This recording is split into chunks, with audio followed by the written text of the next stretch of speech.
This is Call of Duty Black Ops 3. We're on PlayStation 5, taking a look at this third entry in the Black Ops series. We're starting with a bit of the campaign. This is one of those more casual gameplay type experiences because I really can't be bothered to really play through this one because I wasn't interested in it when it released, and I'm still not interested in it now. So with that, we're getting a checkerboarded 4K resolution, so yeah, that's kind of interesting. 60 FPS, and we have no HDR support apparently on this one, at least not in a native application. So yeah, you get a few different modes here. You get the campaign, which I guess was a little bit of a cooperative focused option. You can play it by yourself too. I've never heard good things about this campaign, so we're just kind of doing a random level, and then we're going to show off the multiplayer and the zombies as well. So this was a bit of a different kind of futuristic entry in the series that I think kind of continued the Black Ops story to a degree. And yeah, I guess the co-op angle's kind of interesting, but I don't think we've seen them return to it since, and yeah, I can kind of tell why. It's interesting. What are we even specifically doing here? There are some cinematic segments as well that tell the tale of what you're doing. Ammo crate! And there are classes that kind of blend in together and everything like that, which is kind of cool. So you can just walk down this way. Oh! That's the controller making noise.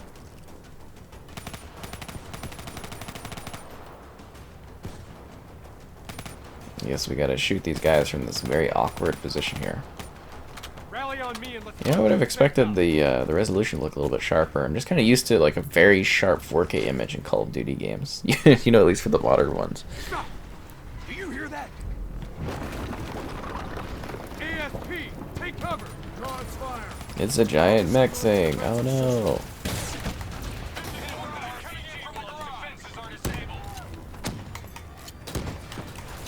Taste my stun grenades. Does anybody have anything that can take this thing down? Its defensive system is coming back online.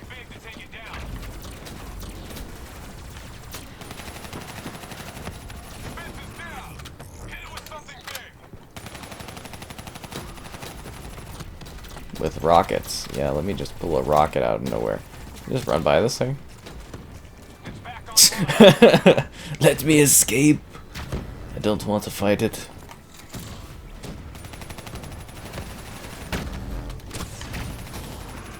Keep moving. Don't let it track you. That ought to slow it down. Keep pulling it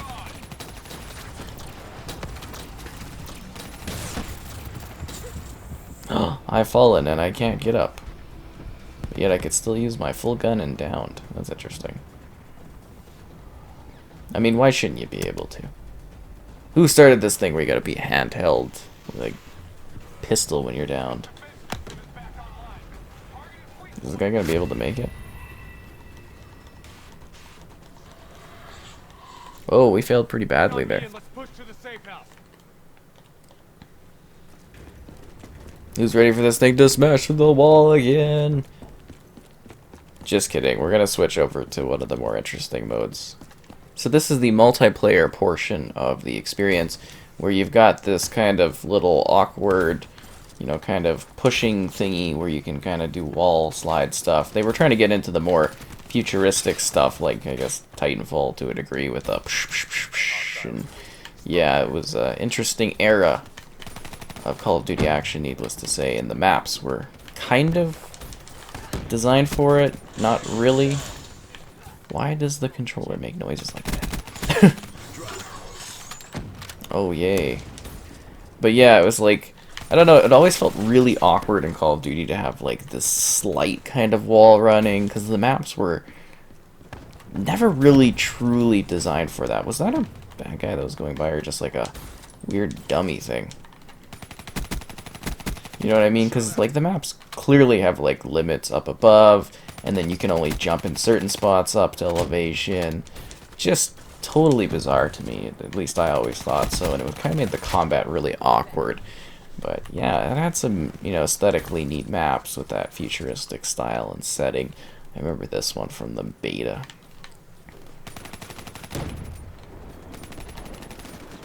Okay, I guess I'm just supposed to hop around in the air and stuff. It's just like the lazy kind of like puff up.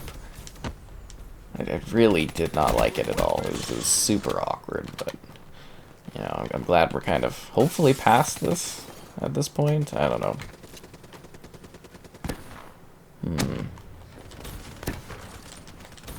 Yep. I just find it so like kind of awkward to shoot, awkward to aim, but you know, I'm sure there's a lot of people that like this style. And I found it was like a little bit hard in this to find some lobbies. I had to settle for team deathmatch. I couldn't really find something objective based, at least not right off the bat. It seemed like demolition, and that was like completely empty. It's a little disappointing. I say disappointing because it's really not that old of a COD title yet. Ooh, futuristic farms. Cool, right?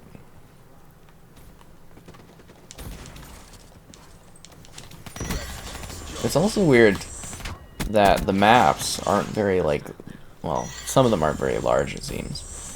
And then you've got this, like, character ability there. You can see the spikes. Yeah, and of course, you know, the custom classes. They've released a bunch of maps and stuff.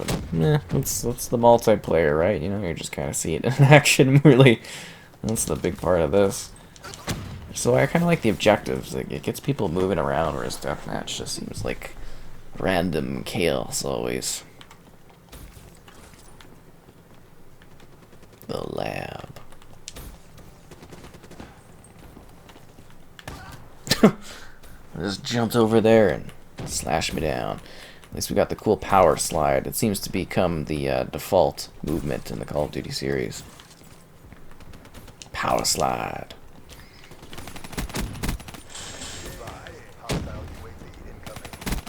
That guy just lying down there. Yeah, I don't know what benefit you get from just lying down in this one, considering so much of it is like a half kind of aerial thing. You gotta like recharge your little boots stuff.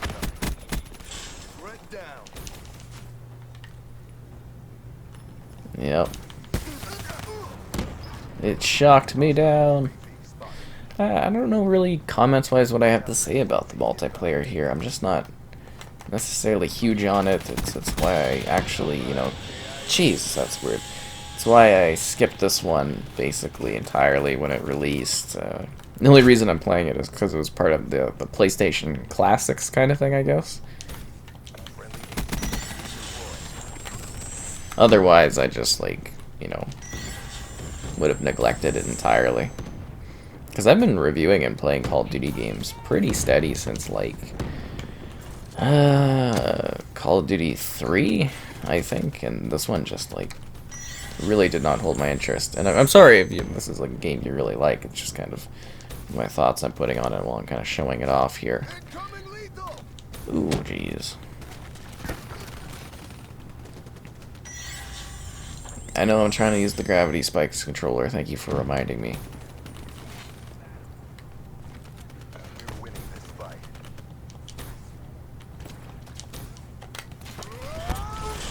Gravity spikes!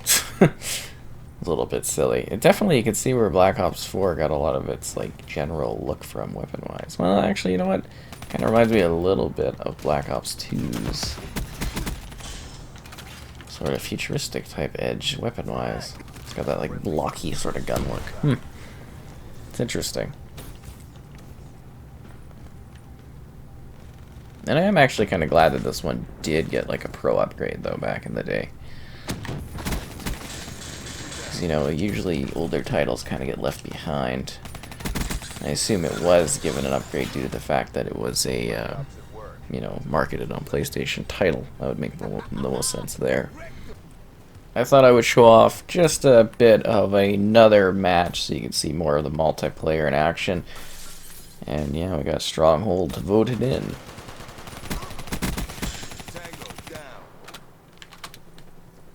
Guy seems to just keep going back and forth there. Yep.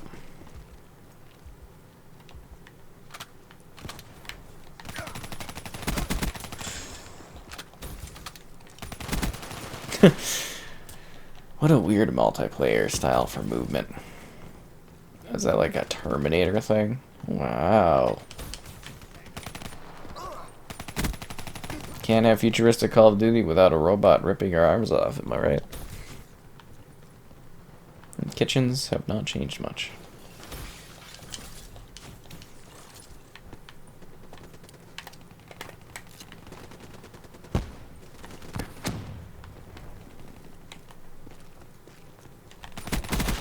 They're gone. Hostile UAV above. He was invisible.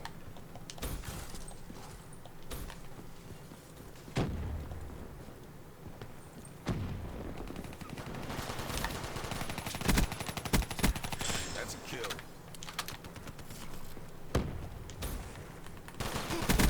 Oh, that's not good.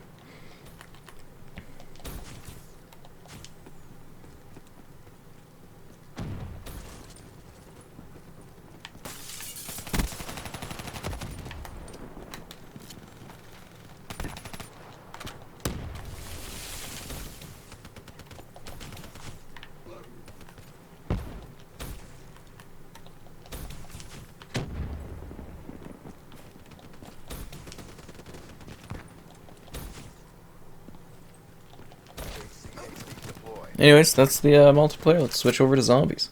So this is the zombies portion of the experience.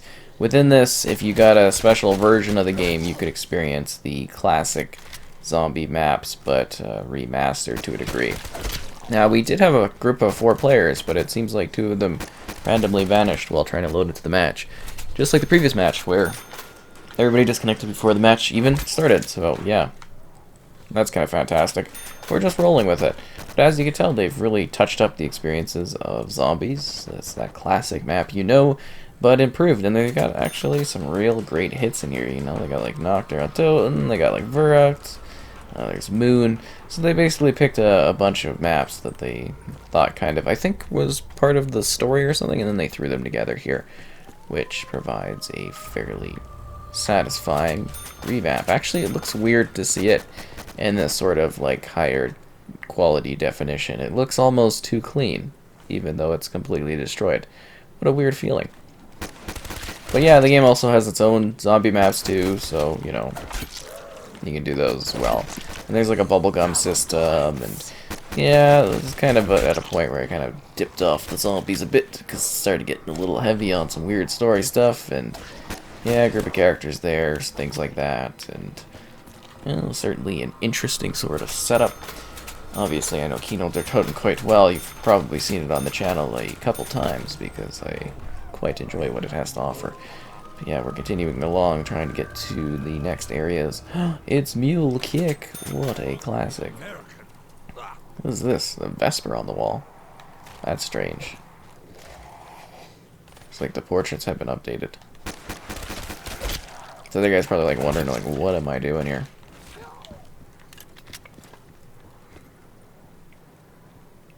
Yeah, there's something about this that just feels really weird. 1,300? Oh, what have I made of money? Unbelievable. What is expensive? Gotta get some more Cost is $0. Oh. Freak bag. I bite back. Hold for a stock option.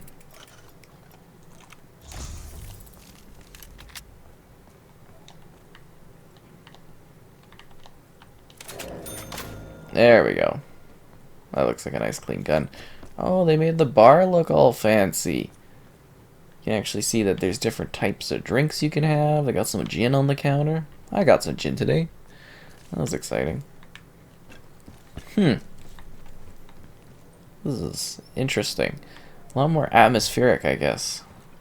I don't know if I love the changes, or if I find them cool, or if I dislike them. I'm not sure. It's very interesting, the look, the aesthetic of it. I find it quite fascinating.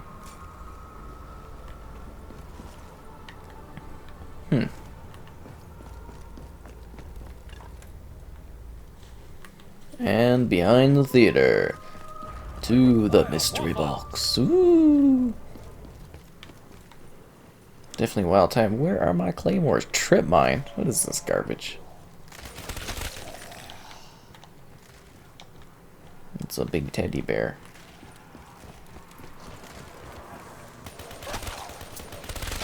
Same old zombies, though. Same old zombies. This guy is like rushing through this with no care. It's actually kind of good because I get to show off more of it. Creepy little slime balls raining from the sky. Great. Yeah, this is kind of neat. Sorry, I'm just like really, actually kind of curious about this one.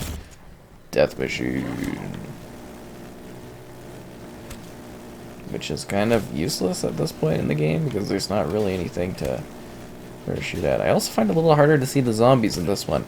They kind of blend into the environment a bit more because it's more realistic and more moody and dark. Which I guess is the true intention, was it's supposed to be a little bit moodier and darker. Whereas the old version's a bit more of like a gray kind of look, I guess. Definitely neat, that's for sure. Wow. Any zombies wanna die? Guess we can play the box and see what we find.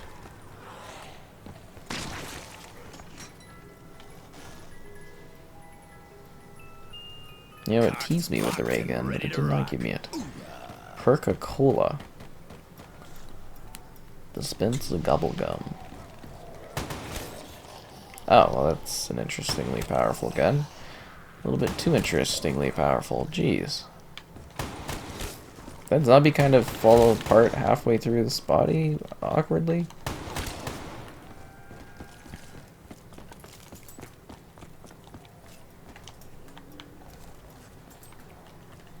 Okay.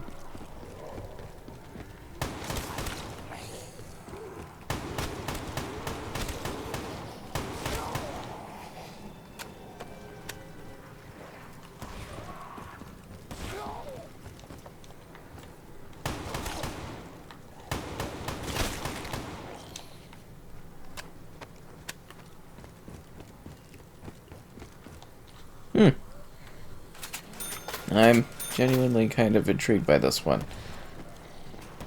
I kind of wish I would have been able to spend more time playing the zombies here. I quite like what they've done with this. It's very fascinating. I don't know if I would like it more than the original, though. It's really hard. I'm just like, I'm on the spot trying to think of this. Huh, this is very, very unique. I think they definitely cleaned it up quite a bit and nicely while still having that original vision. That's for sure. Anyways, I hope you enjoyed this look at Black Ops 3 and got an idea of how it's running on PlayStation 5, which is kind of cool.